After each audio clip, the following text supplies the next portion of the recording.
Hello and welcome everyone again into another video. Today's video will talk about the best teams in the Open Great League video, and I apologize for not posting it yesterday because yesterday was a day off, so I thought today is Monday and yesterday was Sunday because I had Monday off, so I thought Monday is Sunday.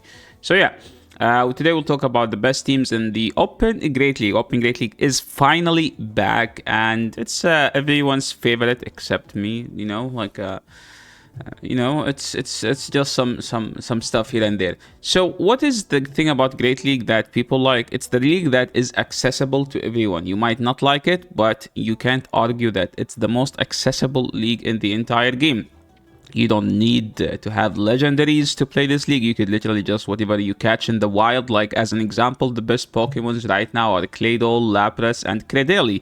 Those are wild spawns. You can get them anytime you want, and they aren't even like event exclusive. You can, I think these are like some weather. Like if you go to beside the river, you will be able to catch yourself a Lapras. If you don't even need to do that, you can just play GBL and you will get a Lapras. And Lapras is so good that you could play with a raid IV, like something you get from raid, something you get from research should be enough to do.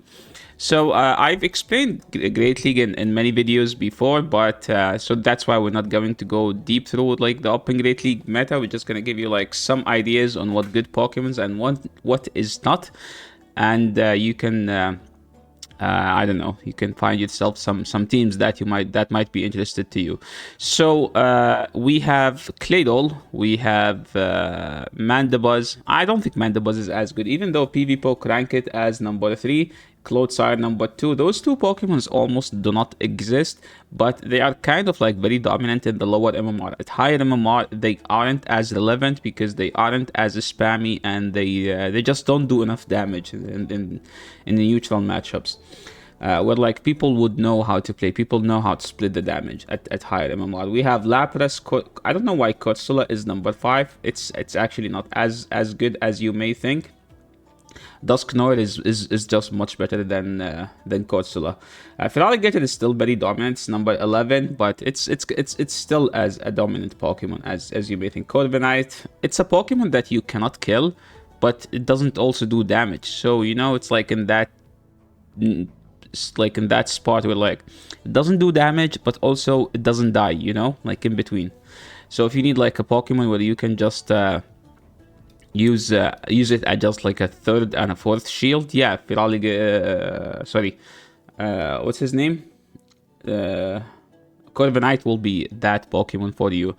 Another Pokemon that's worth mentioning, Shadow Jumpluff. Shadow Jumpluff is one of the most insane Pokemons right now, so that's why, like, one of very few reasons why people are using Sandslash, because of Cresselia and Jumpluff. Those two Pokemons are insanely dominant that some people are literally using Sandslash, regardless of Claydol being everywhere or like Annihilate being everywhere.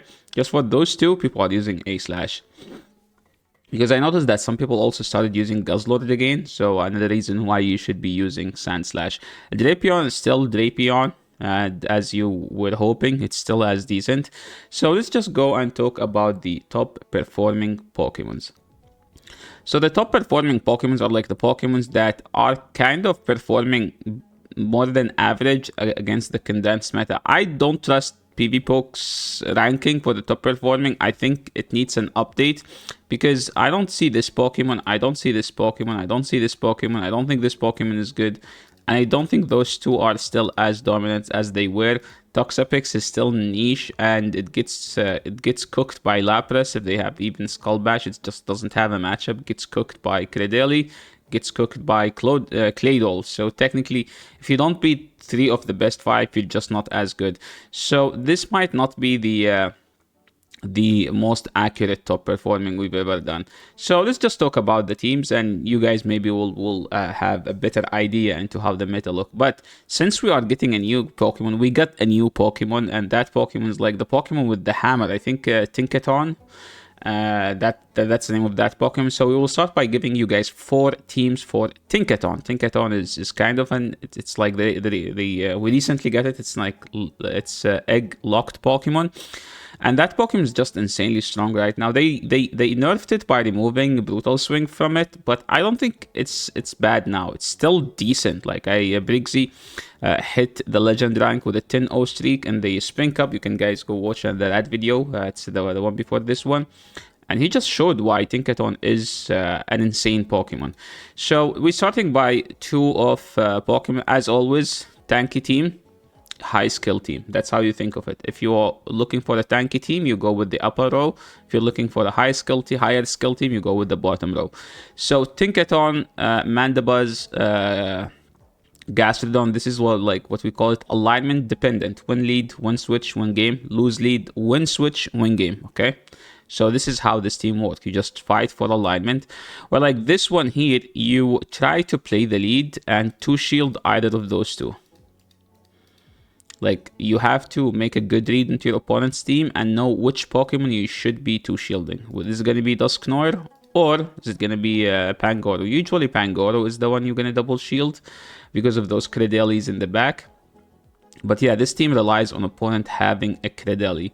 But if they have a Claydol, it's a bit difficult of a matchup to handle, to be honest. Another 2 teams using Tinkaton. We have... okay, this time we made it wrong. Okay, this is that. I think I will actually be using Tinkaton, Claydol, Lapras. Like this trio here. And it's like ABB weak to grass. So you bait out the grass with the Lapras and then you beat it with the Tinkaton. While here, you just also bait out the grass with Morpeko. I mean, this is like kind of like a typical Morpeko team. You just give Morpeko a shield advantage and hope they don't have a Claydol in the back, and then you win.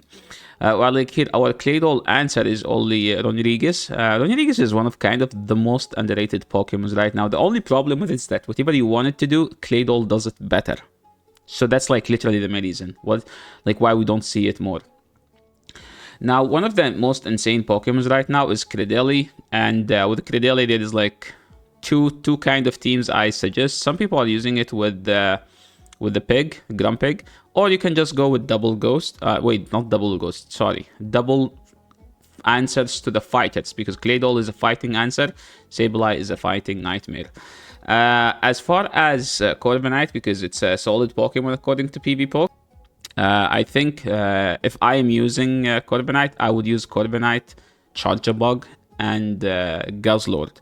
Now, it may look like that it's weak to Credeli, and trust me, Credeli is so painful to deal with. I tried this team, and I couldn't kill Credeli. Like Credeli was aligned against my Corviknight, and I was struggling to beat that Pokemon. Imagine them doing triple resisted or like double resisted grass, fast move damage, neutral rock damage, while I'm doing neutral damage from my fast move and charge move, and still struggling to beat that Pokemon. Because like that's how insane debuffing Pokemons are. As far as the second one, I did not try this team, so I did not test out this team. I tested it out with like a Mudboy or a Morpeko. So you could add a Morpeko over the Mandibuzz to have more like a harder hitting charge move team. As far as Lapras, the main MVP in this team, I would say Lapras with Sableye and Claydol here makes one of the best teams, but I didn't put Claydol, to be honest, because I was like, I need to put Clodsire somewhere, so I would do this way. Like, this way is probably the best. And it may look like that this team is weak to Drapion, but actually Claydol destroys the Drapion. Lapras isn't weak to Drapion, because the Psywave does so much damage, since the Drapion doesn't have high HP, and low HP Pokemons struggle against one-turn fast move Pokemons. Mandibuzz.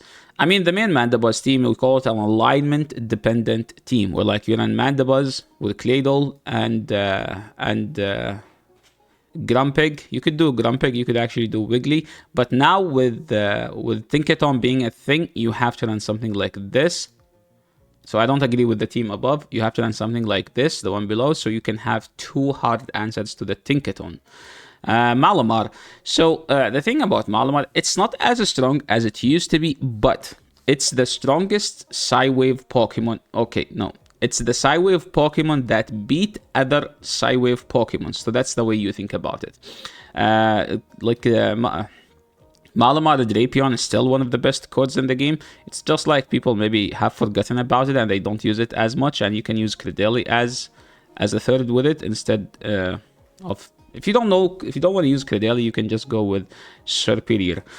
Annihilate is kind of a bit of RP-issy, but like people still like to use Annihilate because it wins the 2 shield against so many matchups that it's not supposed to. As long as they don't have a hard-hitting fast move, you're pretty much gonna win the 2 shield.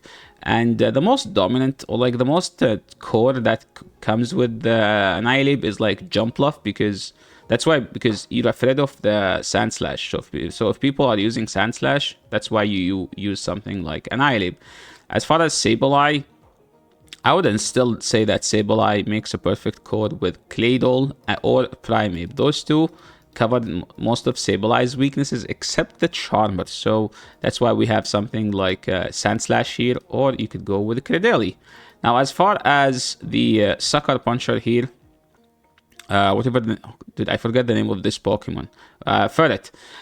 What does Ferret do? Ferret is one of the best core breakers right now in the meta. Like whatever core's opponent is running, they have something that is weak to Ferret. That's because it's kind of like, think of it, the old Vigoroth. You know, remember when Vigoroth was annoying and spammy? That's Ferret right now, except that it has Trailblaze to hit the water with super effective out the ground. And it's kind of like a good answer to Claydol. Some people might still prefer to be the Claydol in this matchup because you can just keep dancing around. So yeah, one of the most common teams with Ferret double Charm. That's like a common team. Dusknoir, well, you can go with Wiggly, double Dusks. You can just also go alignment team and fight for alignment. Dusknoir with Dugong and Gastro. The problem with this team is that you struggle into Cresselia, so you have to shield, you have to bait sometimes, but hey, sometimes you gotta do what you gotta do, right?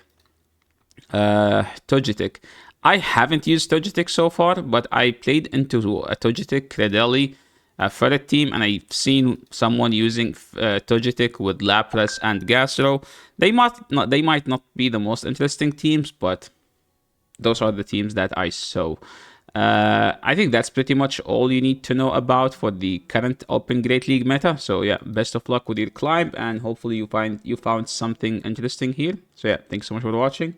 I will catch you all in the next video. Peace.